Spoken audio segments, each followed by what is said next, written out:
I found out my husband was cheating on me in the middle of a family vacation. I'm Melissa, 35, from Denver. I work as a high school teacher, and on weekends I love photography, capturing moments, freezing them in time.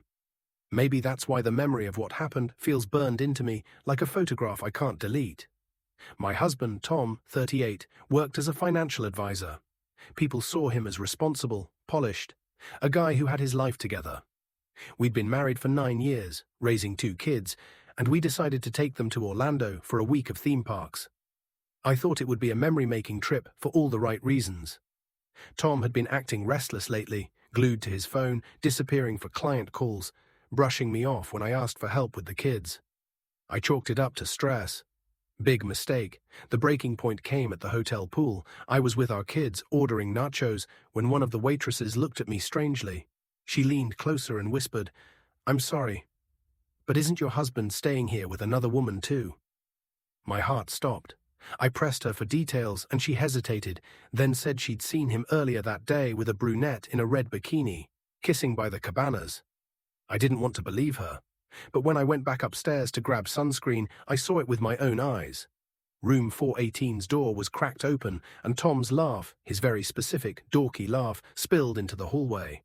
Then I saw her, a younger woman in a bikini, lying across our bed while he poured champagne. I didn't scream. I didn't storm in. I pulled out my phone, took 3 clear photos, and walked away.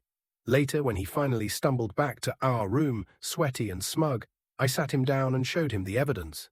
He went pale, tried to spin some pathetic story about a midlife crisis.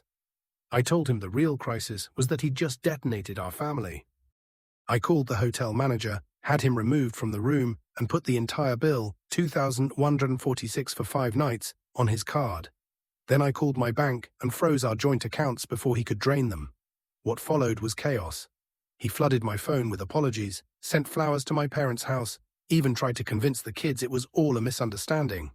He showed up outside my school 2 weeks later, begging me not to file for divorce. I had security escort him off the property. And then, the turn I didn't expect. My neighbor back in Denver, a widower named Greg, started helping with the kids, driving them to soccer practice, fixing the fence Tom always ignored. We bonded slowly, gently. It wasn't about revenge, it was about being seen and respected again. Looking back, I realized something sharp. Tom destroyed our family vacation for a one-night thrill, but he also freed me from a marriage that had been rotting underneath the surface. And that moment at the pool, that's the photograph I'll never delete.